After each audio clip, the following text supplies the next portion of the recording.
welcome to another episode of Be Free, Be Fun, Be Fearless. I am Dr. Rana Al-Falaki and I am your host, and I am joined by my wonderful, very, very dear friend who you may remember. We interviewed him 2 months ago, 3 months into what was hopefully going to be a 5-month journey walking the Camino. And here he is without his hat. Next to me, but not next to me.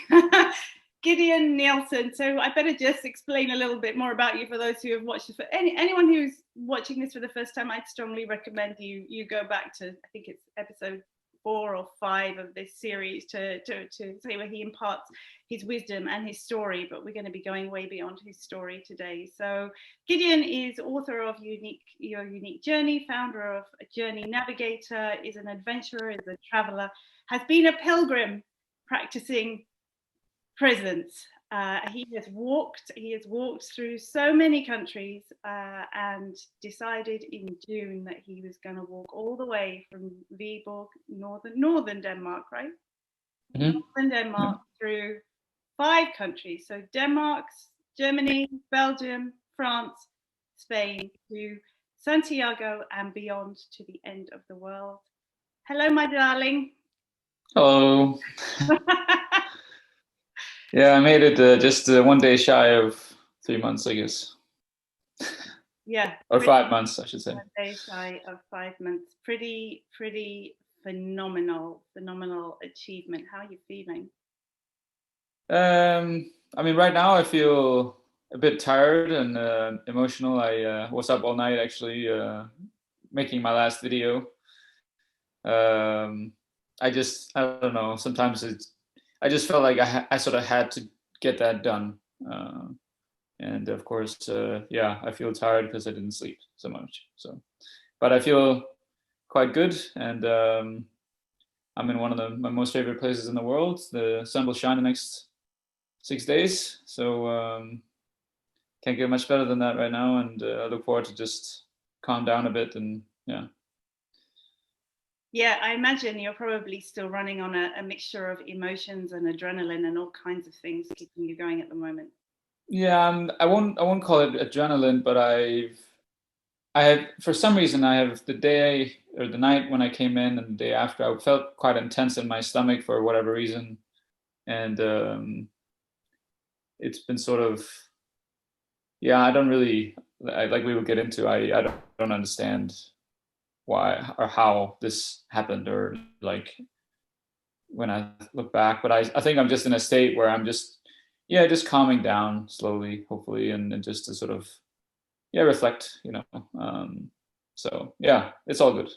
Okay, all good. Your favorite phrase. So shall we go back to the beginning? Go for it. I've got a video to share with you. Okay. Let's just have a little bit of a reminder. How this all started. Hi guys, and welcome to day number 0, the day before my big voyage begins, which is from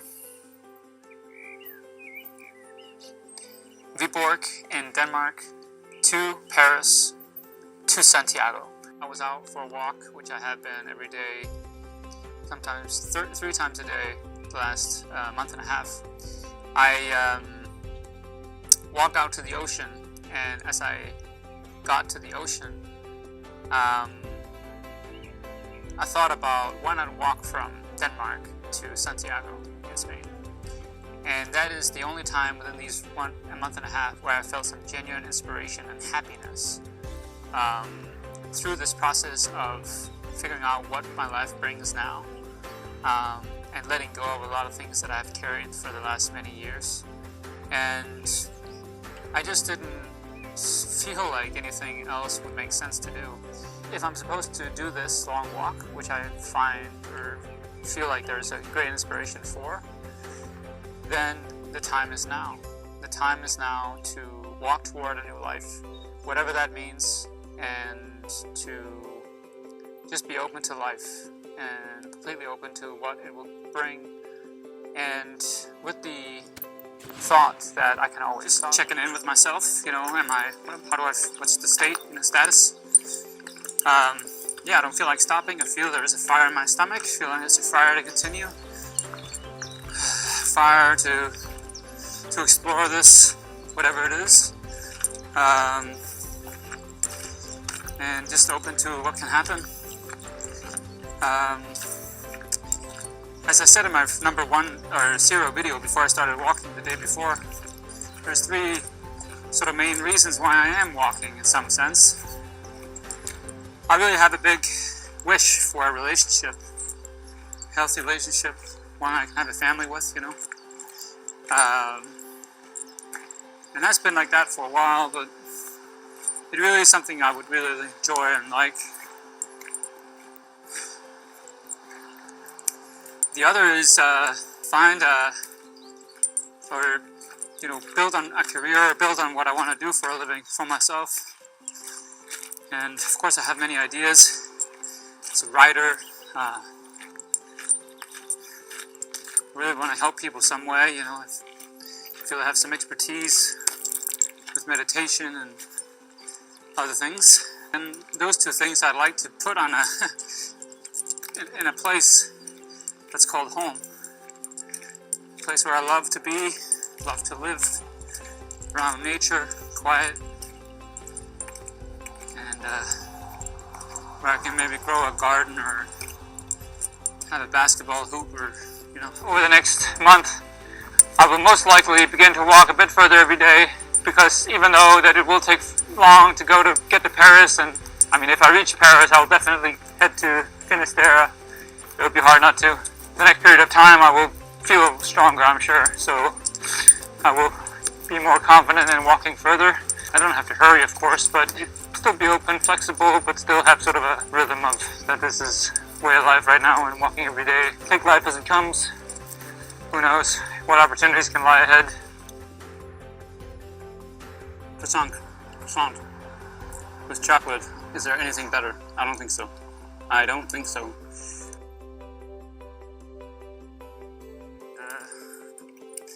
What is amazing is that when you come out of a city, first of all, it feels a lot hotter in the city when the sun is on. And when you come out into the forest or just outside the city, it just seems like a huge energy, really. It's just more free out here, it's just easier, lighter. It's quite amazing what a difference it is. And it just happened just now, right? Around that sign, that it just felt a lot better, like, this is where I'm supposed to be, nature. And maybe I'm getting more sensitive to it, more aware, because I am so much in nature now, walking and that kind of stuff. So, who would have thought that I was going to sleep in a circus cabin or circus, wagon or something? That's what happened when I called the last number. They picked up, and I'm going to sleep in here tonight. It's just funny what happens every day. Yeah, new experience every single day, where you sleep and how you find it and so on. So it's always nice now. Just enjoying the quiet here. Quiet forests. Beautiful. Not because it sucks here. So no, I'm done. 1 point, enjoy the day. It's a beautiful day. Perfect weather, really. Good to get another day under the belt. 58 starting. Got it. I really look forward to going to Paris. I really look forward to arrive there, because I know I'll have about 4 days off. I look forward to it because of that. It'll just be needed. Just have one place to stay for a while. And it's about 2 weeks away. Only 2 weeks away. I look forward to that, actually. I haven't had a real Belgian waffle with ice cream and everything yet. I don't know. I haven't seen anything of it. Then I'll just have to come back one day. But life's good. I feel pretty good. A bit further before I cross. This is the highway into France. I'm just really motivated to arrive. I really feel like my confidence in myself, my strength, who I am is growing slowly every day. I'm becoming a better man. Still, I'm working on my internal things. I really appreciate this journey and everything about it. It gives me everything I need. Thanks for following. It's fucking cool to see that Paris is now on the radar. So crazy. In 4 days I walked all the way from Viborg in Denmark to Paris. That's 1,600 kilometers, man. I don't care about the fucking Eiffel Tower either. I don't care about anything but integrity and freedom. And if a city can't provide that, I will not be there. I don't give a shit if it's Paris. So fuck that. And I'll head towards Paris, get my stamp in the pilgrim's office, maybe stay one night, but then that's it. I'm not gonna stay there. Fuck Paris. We're doing anything in life, taking the steps every day. It's one of the greatest metaphors of life. Giant walk teaches you everything you need to know. I'm really firmly beginning to believe that. Trust that. Teaches you everything you need to know. Also helps you to open up to that, so you can listen. Yeah, it's perfect. Walking long distance is perfect. Number 79 on the crazy and stupid journey to Santiago. Had an annoying sleep. That's what you get for making bad decisions. You get pain and suffering. I'm used to that my whole life. Yeah, I am feeling sorry for myself as well as being angry at myself. And if you watch this video and wonder, yeah, Gideon is very angry. Yes, I have been very angry my whole life. I've been angry my entire life. Sometimes I don't really know why. And if you saw me yelling earlier, you would have thought I was psychotic, because I was so pissed off that I yelled out my lungs. So yeah, it's part of who I am, I guess. Part of what I'm trying to let go of, I guess. I don't know anymore. But I'm just pissed off, so it's all good. Just used to it. This day sucks. These shoes. I mean, I know the hard days are hard, but these shoes are fucked. They suck. And I have 10, 11 kilometers to go. And it's about 5 o'clock, and I don't feel good at all. This day feels like it looks bare, boring in terms of the landscape, just rugged. That's how it feels too. The landscape totally matches how I feel. And I've been very angry today. Very, very angry. But as I said earlier, I am an angry guy. Been angry my whole life, my whole adult life, my youth. If I didn't get my will, if I didn't win something, no wonder no one wants to be with me, etc. Yeah, I put myself down too today a lot. Oh well, it's how I feel. Throughout my life, my nickname has been Giddy. I don't really know the spelling of it, but that's it. That's at least how it's pronounced, Giddy.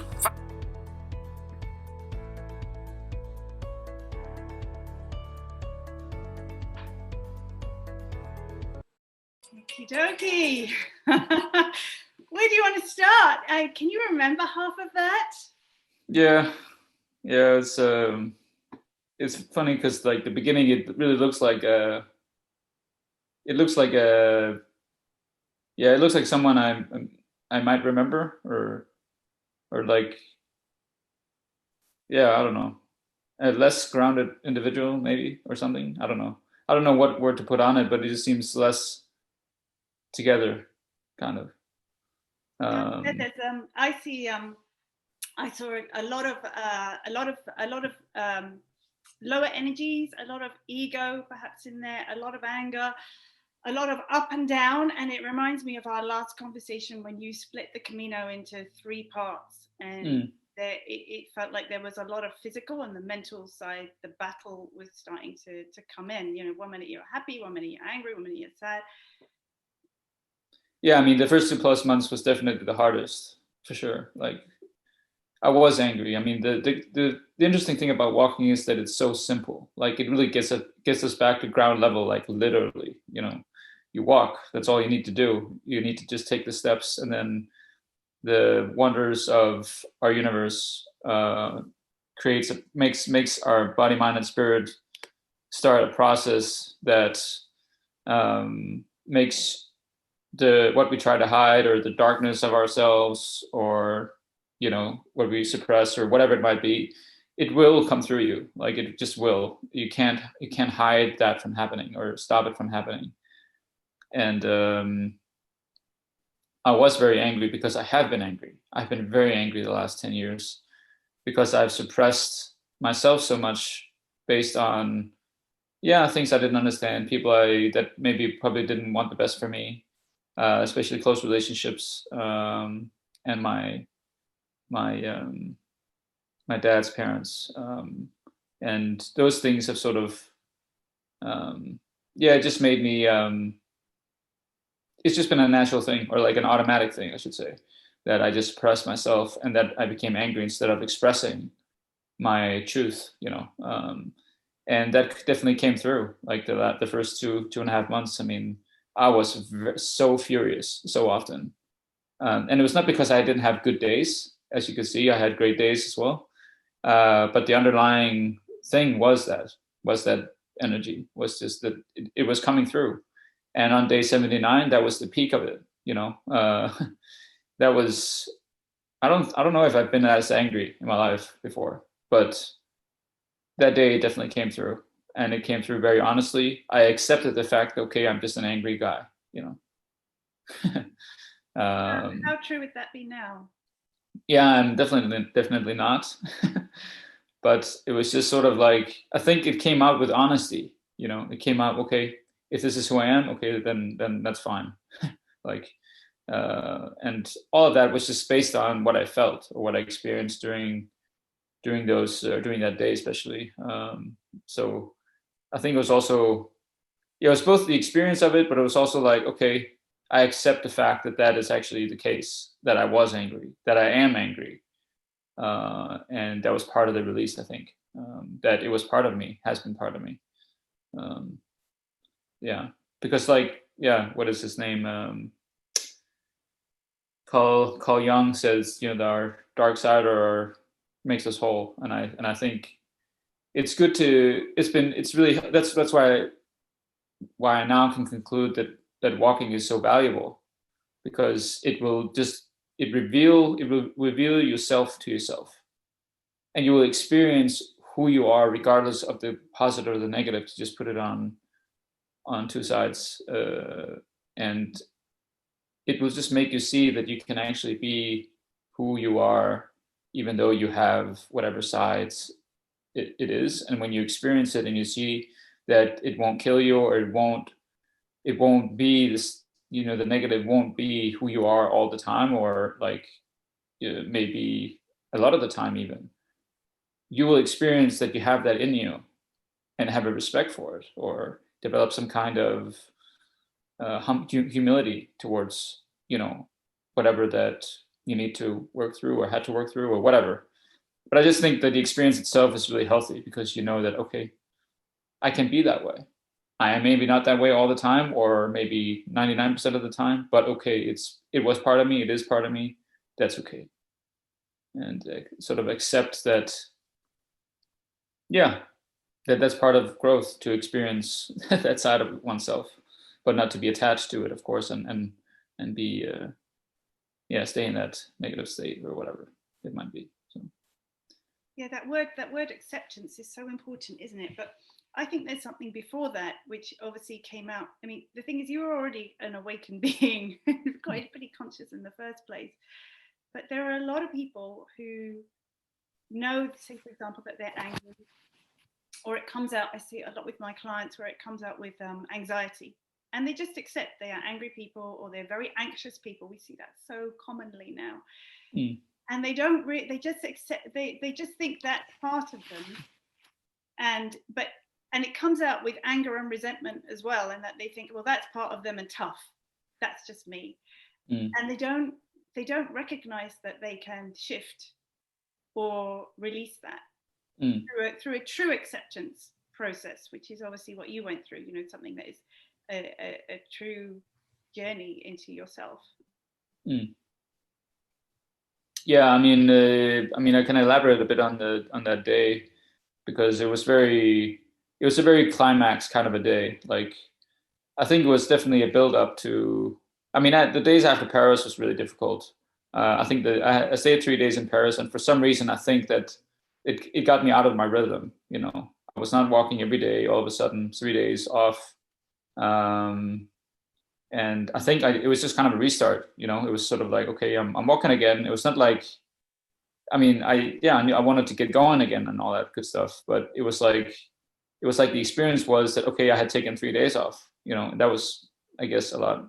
And then I've got new shoes, which were just really the worst shoes ever, and that took me 7 to 10 days to actually break in. And I've never been in so much pain in terms of my feet, like, ever. And when you then, on top of that, walk between 20 and 40 kilometers a day, it's not fun. And but along with that, I mean, I don't know. That's what's maybe interesting, right? So I got these shoes, and then perhaps because of them, I got to a place that was really, really important. So that day, I just got so angry and furious, both because of the shoes, because I made a bad decision. Like I shouldn't have walked that far that day, but I just wanted to get close to so that would have been Oleong, and I could definitely have. I could have gone to a camping site like 17 kilometers, 22 kilometers before I had to finish. But for some reason, I just didn't want to do that. And I already booked something. Sometimes I had booked something just so that I was clear that I'm heading there, done, and that was sometimes really healthy or like it made it easier because now I just had a vision, clear goal that, okay, I'm heading there, done. So I did it partially for that reason, but also knew when I had booked that place where I ended up, if you have an intuition where this is right, sometimes we can have that feeling like, okay, this is the right thing for me to do. I had the opposite. This is not the right thing to do. I literally felt like, okay, I am gonna head into immense suffering and pain. I intuitively could just already feel it down my spine when I had booked that place. Like it was so clear and vivid that I just know that right now I'm heading into the worst of darkness, of pain and everything. But of course, I continued walking, and the pain just became more and more intense. And that was the only day where I've literally been like, okay, I can't. I'm wondering if I can actually finish this day, because it was so painful. Like it really felt like my feet were inside some kind of, you can't really call it a shoe, but something that has thorns and like, sandpaper and everything just rubbing on my feet. Like, I don't know if you can imagine that kind of pain, but it was just like I was walking on pain, basically. Not blisters, but it was just like the shoe just the model should have been Pain, or the brand should have been Pain, not Solomon. But Solomon, by the way, you love that brand. It was, and you always use those shoes. It was just a slightly different model to the one. Yeah, slightly different model, and definitely a mistake. But during the day, I mean, it became worse and worse. And the day, I mean, at the end, there was 5 kilometers left, and for some reason, became so painful. I just had to start running or jogging just to get a different rhythm, and it made no sense. Like, I just began to do something else because it was just so painful, and I was just 5 kilometers left, and it felt like, okay, even though that's not a lot, it just when you're in immense agony, it feels like a lot. So I just had to like change my pace or whatever to just compensate a bit or something. But then at the end, the last 2 or 3 kilometers, I began to coach myself, like really, like I was my own, like a third person, just really coaching myself, like, you can do this, Gideon, and really like pacing myself in a really healthy way. And then there was 2 things. The first one, I began to question where all this anger came from.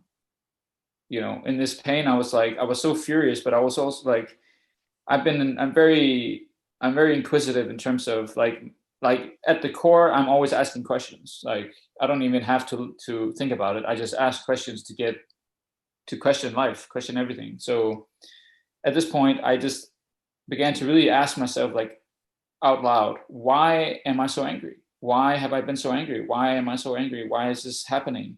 Where does it come from?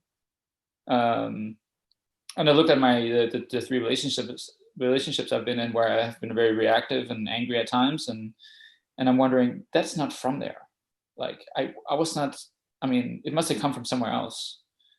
And then I thought about, okay, it must originate from somewhere. So I thought, okay, where is that similar place where I felt the relationships I've been in, at least 2 of them, has been narcissistic in their nature, or in their, at least the ones I've been with. And perhaps I've had some of those characteristics, I don't know, but I've definitely been sensitive to attract at least 2 women who had that characteristic. because I've studied it quite a bit, and I've come to the conclusion that yes, that's what I was around. And I realized that you can't do nothing about that. There's nothing I can do as a partner to change any of that, even if I knew. And when I started to understand that during that trip or during that time, I also questioned, like, so where does that come from? Why am I attracting that? Why am I attracting something? And why am I angry at something I can't change? So if I can't do nothing about it, why am I so angry about it? And the anger was that I couldn't do nothing. I'm a very sensitive guy. I want the best for people. And I think I'm intuitively sort of just, I look at people and I just know them, like, not because I know everything about them, but I have an intuitive sort of feel for who they are. But I haven't quite understood that actually means that I want to help them or save them or whatever. And that has been sort of the, in terms of these relationships. But then I thought about, after asking these questions, where does this come from? Because it must come from somewhere. It doesn't just come like in this first relationship. Okay, I'm this guy or whatever. I'm attracting this for just this only on one reason or one experience. So then I thought about, okay, where do I come from? My dad especially comes from a family that is very dogmatic in terms of religious beliefs. And I thought about, that's interesting. I come from a narcissistic religious family. Religious narcissism was the words I came up with, because they never saw me for who I was. They never have. My parents are different because they moved away from that, took steps away from that. But my dad's parents, not my mom's parents, they were quite different in the way they saw people. But I've been very neglected by them because they never saw me for who I was. They only cared about if I believed in the same thing, and then I was right or wrong or being judged. So I connected those two dots, like, okay, the relationship's one thing. I attracted that for whatever reason, but where does it come from? It must be something in me if I attract it, right? So, okay, so my parents or my dad's parents, they had this thing, and I've always felt uncomfortable around them, or not felt that I was seen or being me or could be true to me, or they've never been interested in my travels. Never. They have never been interested. I mean, just imagine that. They have their oldest grandchild. They've never been interested in me at all, for who I am, what I do, nothing. So of course that builds up some kind of neglect, but also kind of anger, because you want your grandparents, you want to be loved, you want that kind of stuff. So I just connected those dots and realized, okay, I guess I have to accept, or at least I have to accept the things I can't change. And that's part of how I got to that answer, through that pain or that day, because that has been my anger, that there's things I can't change. And then that was one part of these last 3 kilometers, which were a bit long. The next was that all this pain and all this suffering that day, I had been fighting. I've been fighting all my life. I've been fighting to be accepted, fighting to be good enough, fighting to be pleasing, all this stuff, also from that kind of family, or that kind of, living up to something that is impossible, to live up to, for a judgmental God and all that stuff. So all of a sudden, the last kilometer or two, it was very close to the finish. I just accepted the pain. I accepted the suffering. I just accepted it. And I had this immense, interesting body sensation that I just accepted it. I let go of the fight. And I felt so present. I was able to smile in this pain, through this pain. And I felt so alive and there, Yes, if I thought about it and could feel it, yes, the pain was still there. But I was so present in such a different way, in a non-resistant way, right? So that I just felt, I was just there. And since that day, I have not been, of course, a few times I've been a bit angry. I'm not a perfect person, human, but I have felt very, very different. I felt very different in terms of having this heavy anger underneath everything. I don't really feel I have that as much or at all since that day. So that was a very, very important day. It was more than 40 kilometers, 44 or something, I think, and very too long. But it's one of those interesting things, right? I get these stupid shoes. I'm gonna write Solomon to say what the heck is up with these shoes, you know. But what would have happened if I just gotten the normal ones? And you never know. I mean, maybe something else would have happened or whatever. It's just interesting, right? So the pain or the suffering that day definitely got me to some really important answers. Yeah, and that was basically halfway, interestingly enough. And it kind of, that gets us to, I think the more awake we become, the more conscious we become, the less judgmental we become. And so there isn't a right or wrong, there just is. And in your case, you worked through that and got to the point of there were no right or wrong decisions. It was just a decision, and look at the path it took you down, because we have choice in life, right? We can listen to our intuition, as you did when you had this calling, this epiphany, which we're going to get onto later, for why you were even doing this in the first place.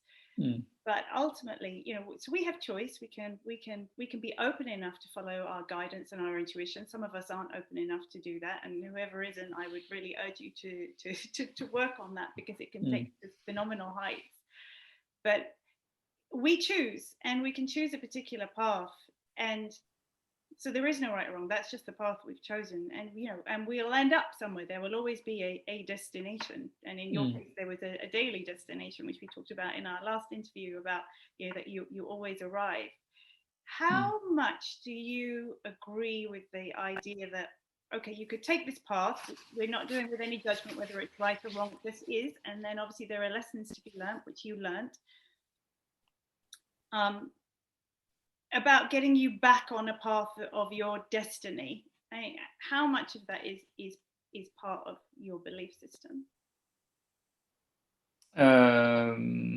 As a general question, for anybody? I'm just curious, because some people are very fatalistic and they just think, okay, I'll go down the wrong path, but something will happen in the end to get me back on the right path. And some people just accept that, okay, well, that's the path I'm going down, and they just carry on. Yeah, I think, I can answer it in two ways. One is the guy I'm working with, he says, we have all these options in our life, in our life. Right now it's obviously a different, life is a bit different, but like normally or ideally, you can do anything you want, really, and if you have 3 to 4 to 5 things that you like to do, you can be a bit confused, because how can you pick one, or how, because then you will let out the other 4 down, and I want to do that too.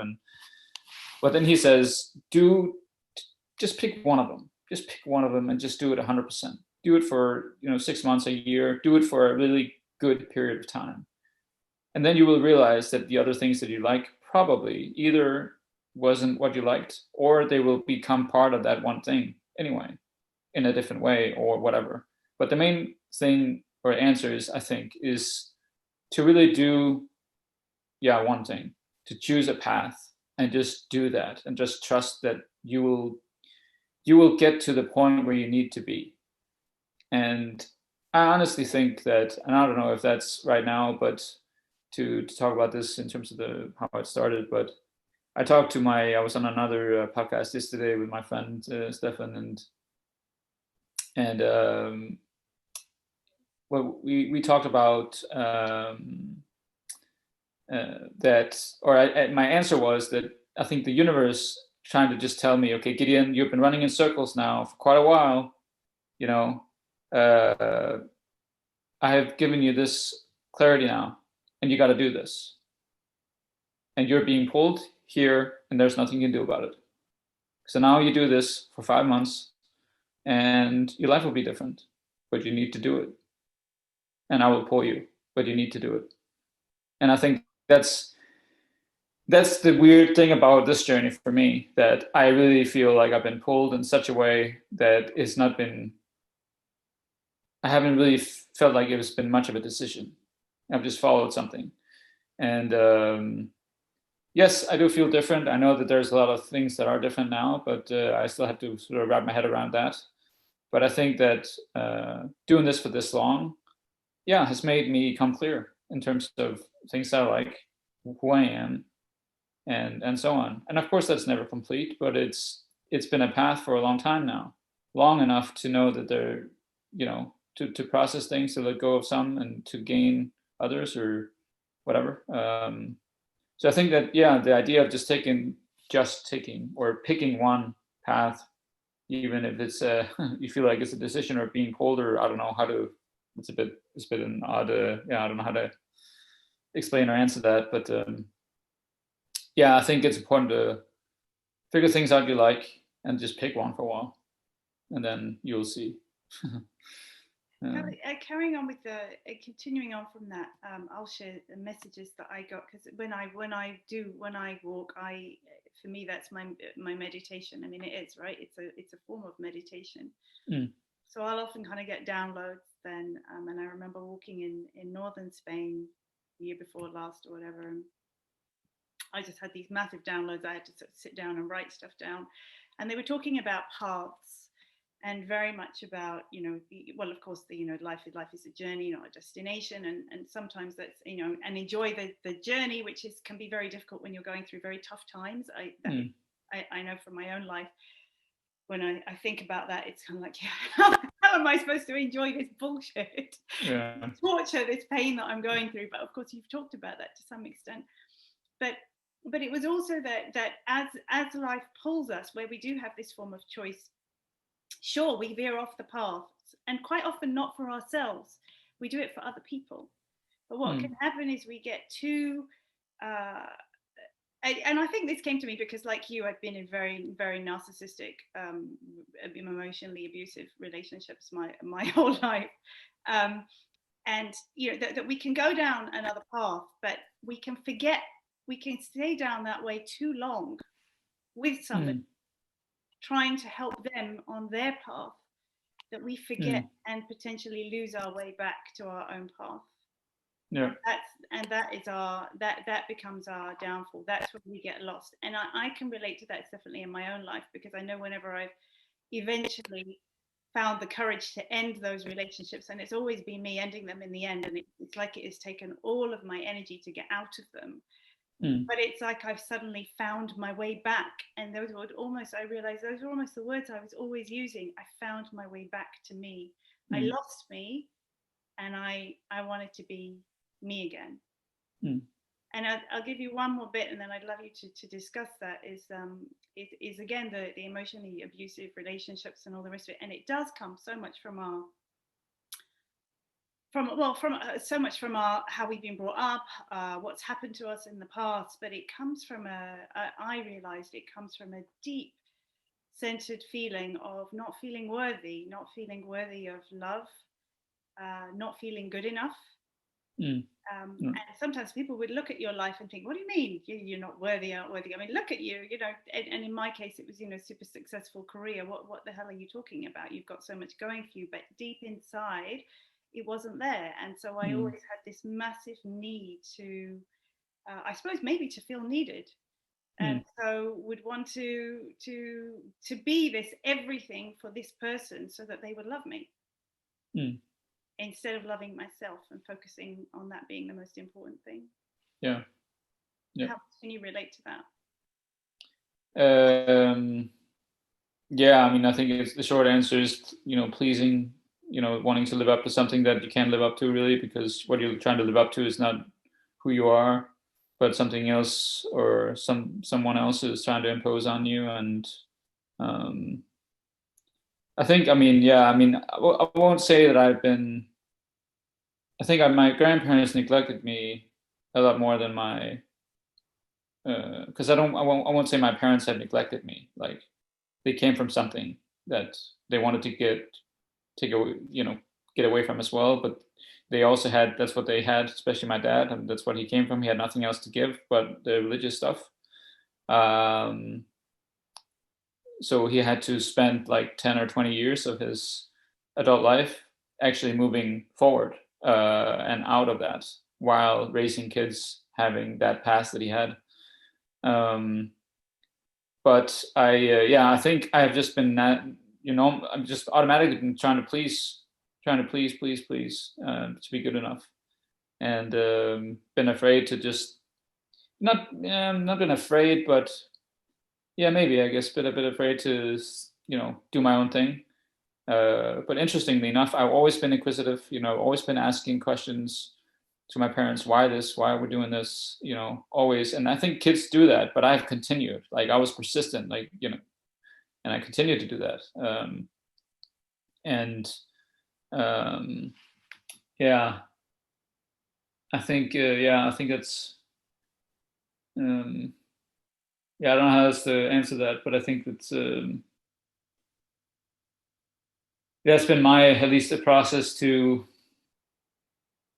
stop the pleasing, I guess, and not lower my energy to stand up for myself and say, this is who I am, and I actually don't care if who is in my life or not.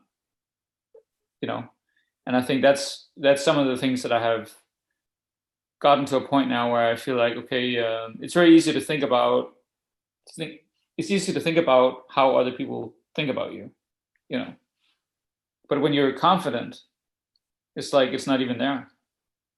And I feel that now. And of course, that's not like that will continue if I don't work on it or whatever. But I definitely feel like this journey has really gotten me to a point where I'm sharing who I am. Like there's been people on my YouTube channel saying, "Oh, you don't curse and don't do this and that," and it's like, okay, well, this is who I am. Sometimes I curse, and I'm not neglecting or trying to not listen to the feedback, because of course it shouldn't be too much, or it shouldn't be like, okay, am I doing it too much? Or I think it's good to at least listen to the feedback, of course. But I'm not going to be less authentic. I'm not going to cover up or sugarcoat things, and I don't think I have. At least I'm trying definitely not to, because I hate that. I mean, I can't stand any of any coats in terms of that. So, or fake or false stuff, ignorance, or people being put down, or superficial stuff, false, superficial conversations, small talk. I despise all of that. I can go along with it for a few seconds if you don't know somebody or whatever, but I want to get right to the heart of whatever, because what else? I mean, what do we live for? I mean, do we live for the stuff around us, or face value, or do we live for what's truth? And that is something that is probably, depending on where we are in the talk, is one of the answers that I've gotten to. I mean, the pilgrim spirit is to me probably the human spirit, but I experience it mostly as a pilgrim. The pilgrim spirit is this, after Paris, so that must have been a week after or something, I meet another pilgrim, and we walk for 3 days together.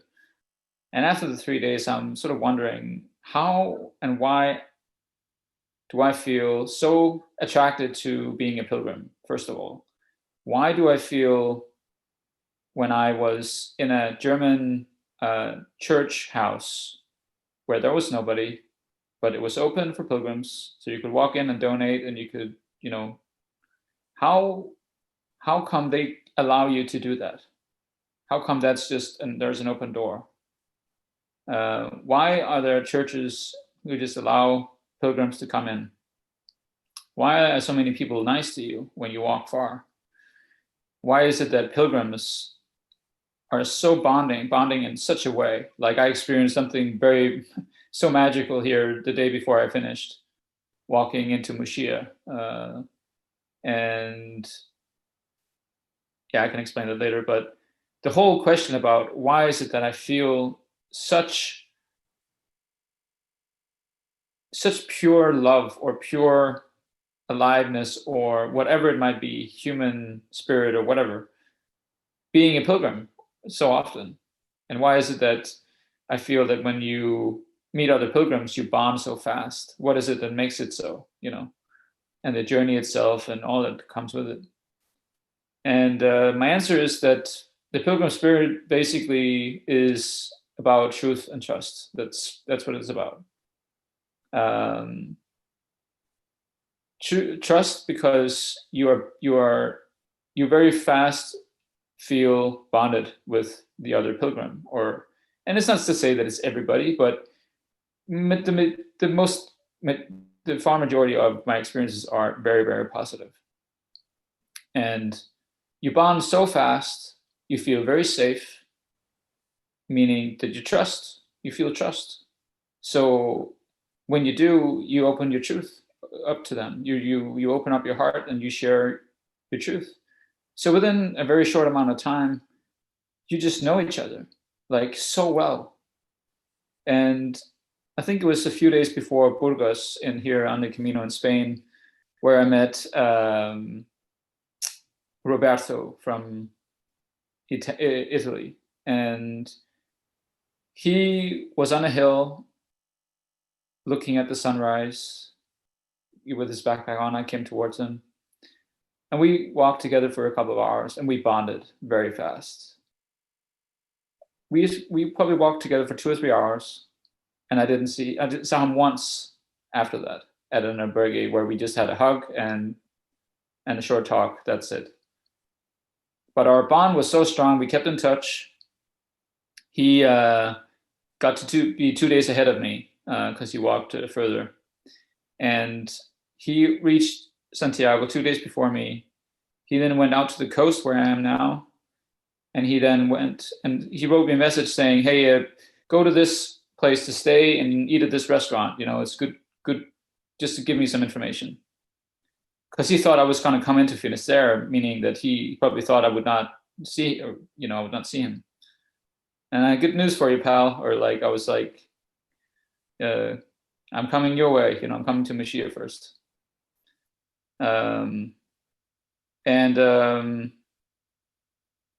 It was one of the most beautiful days, sun, and we met up on top of a hill, looking up over the city, and an amazing sunset. And on this trip, I don't think I have felt so much love for a human than I have we could both just feel it. We were both in tears. We just hugged each other kind of like we were lovers, but as friends. It was so pure. It was so pure. And if you see the video from Mashiach, you'll see those pictures, and it was just magical. And that is some of the things that are so interesting to me. And the questions have been, why is it that I have to walk to feel this way? Why do I have to walk or be a pilgrim or walk the Camino or whatever to meet these people or get these experiences? Why? And it's so often. It's every time I've walked. And it's not to say that can't happen in other places in life or other situations, but that has been a really beautiful sort of realization, I guess. That of course, love is one of the most important emotions that we can feel, or we all love is love. We all have that idea, but I think the truth and trust births love. It gives birth to love, and at least that's kind of a conclusion I've come to, at least, that the pilgrim spirit is just really based on those two kind of things. That is just makes it very special. Yeah. That was a bit of a ramble, but yeah. I loved it. And they're just going to pick you up on one thing, then we're going to end this part and we're going to go on. We're going to take a break and go on to the middle section. And I'm noticing you say, before you got onto this talking about love, which, beautiful, it's about being love, isn't it? And part of truth which is in us is what creates that, because again, then that leads back to being our authentic selves. To being ourselves, and when we are that energy of love, and that energy of love and joy and peace. But you're saying, you said it about 5 or 6 times, you said, I feel, and before that you were saying, I think, and it just shows the elevation, because when we learn to feel, get out of the way of the head and learn to feel, that's when we really have the ability to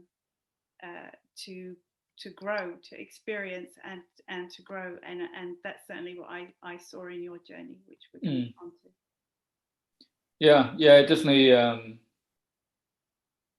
Yeah, I think that's what makes it beautiful to both walk, but also this trip, especially the being on the Camino. I mean, I think there's so much to all of this, and I look forward to begin to wrap my head around, like, why is it so special to be a pilgrim? Why is it so, like, all the things that I can, yeah, make a container of. But yeah, it's really interesting how much it opens up to your own heart, to other people's hearts, and how you bond. And everybody's equal. Everybody's equal when you walk. Doesn't matter your status or what you identify with, your job, and that's also life. But our society has made us puts it in. We allow our society puts it into boxes that separates us, compares us, whatever. And when you walk, you realize we're human beings. That's it. Yeah, and it's about the human connection. So we're going to take a break. Yeah. Okay. So stay tuned for part 2, and I'm going to take you from day. You've gone a bit beyond Paris, which is good. So I think we're going to restart again at about day 120. Okay, here we go. Feel on top of the world with Light Changes Coaching.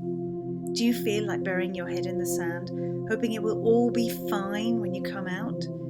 Do you know what you want, but no idea how to get it? Are you stuck on the treadmill, repeating the same old patterns, wishing the answers would just be there for you? How great would it feel to have those answers right there in the palm of your hand? Or did you know that there is a way to get immediate answers, fast resolution of inner problems, and quick access to a higher state of awareness?